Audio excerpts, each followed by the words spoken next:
Hey friend, Chris here from Logic Pro Rules. Today, I want to show you the value of a set of ports that might be sitting on the back of your interface right now that would allow you to record up to 8 additional channels simultaneously into Logic Pro. So let's say you have an audio interface, right? And the one that you have, maybe you purchased when it met your needs at that time. So maybe you have a single channel or 2 channels because at that time you were just recording a vocal and maybe an acoustic guitar or, a similar arrangement. But as time has gone by, maybe your needs have grown and you want to record more elaborate situations like recording a drum kit or an ensemble. These optical ports that maybe you've looked at and wondered, what are those all about, could be the answer. Again, this supposes that you have optical ports on the back of your interface, but again, these will allow you to record up to 8 additional channels and in some cases even send 8 additional channels out of your interface to other secondary devices. So this could be great for recording, it could be great for hybrid mixing, and that's what I want to show you today, is what ADAT is all about, how to take advantage of it, and the considerations that go with it. So if this all sounds great to you, let's first discuss what ADAT is and what it brings to the table for your workflow. ADAT is a digital audio protocol that allows you to transfer, again, up to 8 channels of audio over a single optical or light pipe cable. And it does this through a series of light pulses. So one device is sending light pulses through the cable to the other, and that's how it transfers 8 channels of audio. Pretty crazy.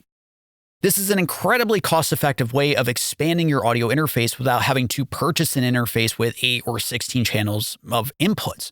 Instead, you could just get a smaller channel count interface and then expand it with a secondary interface. So if you take a look at my Apogee Symphony desktop interface, it's exactly what I outlined at the top of this video. It has 2 inputs that operate as any combination of microphone preamps, instrument inputs, or even line inputs for external hardware. Now, this is great if I only ever need 1 or 2 inputs, right? If I'm recording a vocalist most of the time, maybe an acoustic guitar or an electric guitar, and that's all I ever need, great.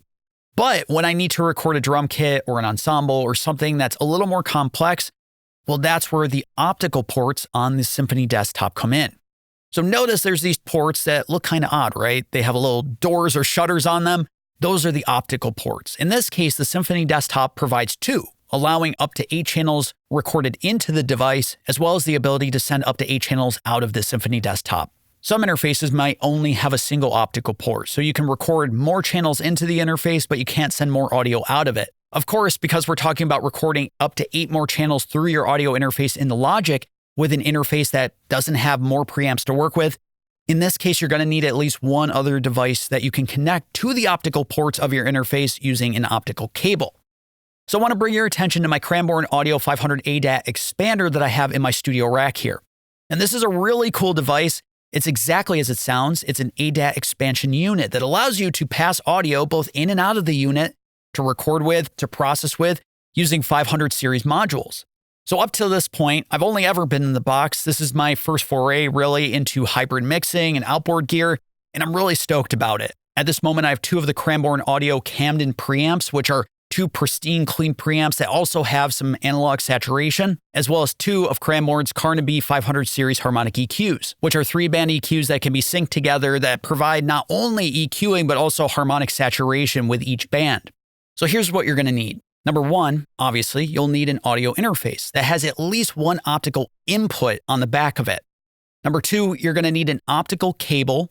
And number 3, you're going to need a second device that has at least 1 optical out on it so that you can connect the optical out of your second device to the optical in of your interface.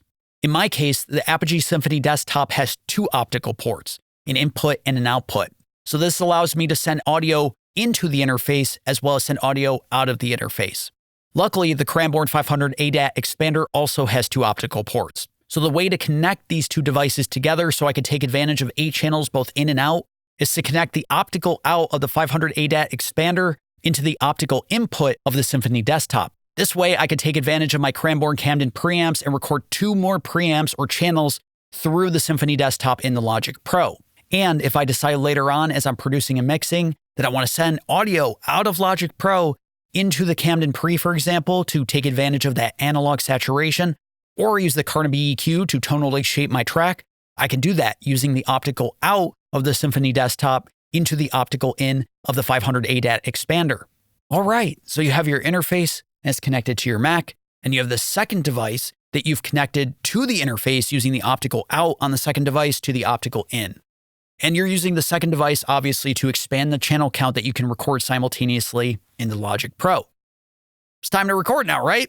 Well, next you need to be concerned with clocking. Or to put another way, we need to make sure these two devices, the interface and the secondary device, are working at the same time. They're in sync, so there's no pops, no clicks, no dropouts, no artifacts or problems of any sort. And this can work in either direction. Basically, you need to assign one device to be the host or the clock master, and the other device will be the expander. Depending on your setup, you might actually have the option of assigning either device as the clock host. For example, in one scenario, your audio interface could be the clock host for the secondary unit. So you would leave the audio interface's clocking set to internal, and on the second unit, in my case the Cranborn 500 ADAT, I would push down the internal dip switch on the back and push up the ADAT dip switch. This will let the 500 ADAT know to receive its clocking from an external source over ADAT. But it can also go in the other direction. You could have your secondary unit be the clock source for your audio interface. In this case, with the 500 ADAT, I would push up the internal dip switch and push down the ADAT and word clock dip switches. And then on the audio interface, I would switch the clocking from internal to ADAT. Of course, you might wonder, why are we so focused on which device is the clock host in the setup? I mean, why not just the audio interface? It's what's connected to your Mac, it's what your projects interact with and change the sample rate with, and that's legit. It all boils down to one word: jitter. Jitter is unwanted timing variations or clock drift that can occur with less than stellar clocks, and it can result in audible distortions like loss of clarity, loss of transient detail, and of course we want our recorded audio to sound the best that it can. And so it all boils down to which device in your setup might have the better clock. For example, the Cranborn 500 ADAT has a master grade reference clock that results in less than 0.5 picoseconds of jitter, which is really good. So if I was working with a less than stellar clock as compared to the 500 ADAT, well, then I would probably want to use my 500 ADAT as the clock source. Now, one last thing before you can finally sit down and start recording with your ADAT setup is the topic of sample rates. As in, both devices need to be set to the same sample rate. Otherwise, no audio is going to pass in either direction to either device, and that would suck. So with the audio interface, because it's connected to your Mac, obviously it's updating and changing its sample rate based on the projects that you're opening up.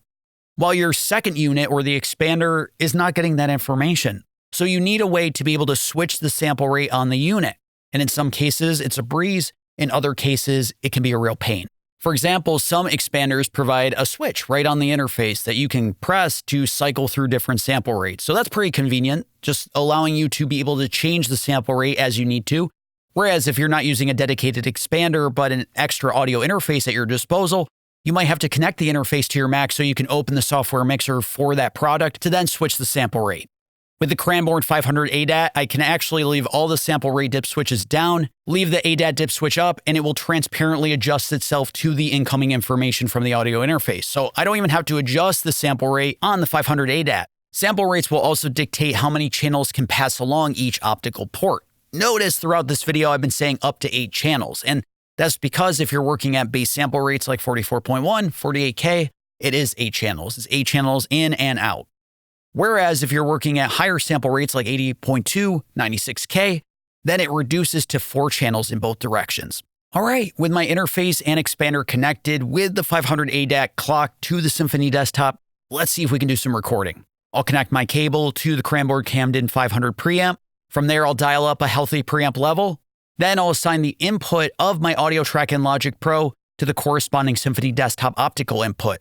From there, I want to make sure that everything's connected correctly, so I'll ask my artist to perform a little so I can make sure I can hear them through Logic Pro software mixer. All right, we're live? All right, we have signal. Let's go ahead and record.